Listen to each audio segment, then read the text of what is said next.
Whoa. Where'd you learn how to do that? Yay, Heather! Come here. Now you're scared, huh? You're scared, huh? I want to take her home. You said no. That's because it's Grandpa's.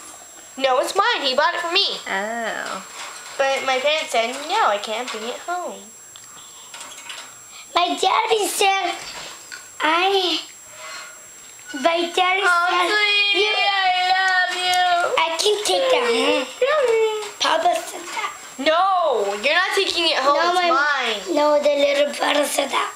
Oh, your little brother said it? No, the kid. Max? No, the kid.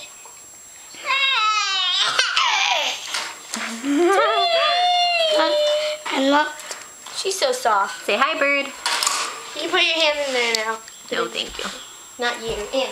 I know you're birdophobic.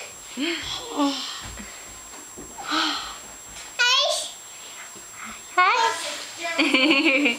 You want to put your hand in? I'm really sorry I can't. Okay, say bye, bird. Looking for my purple.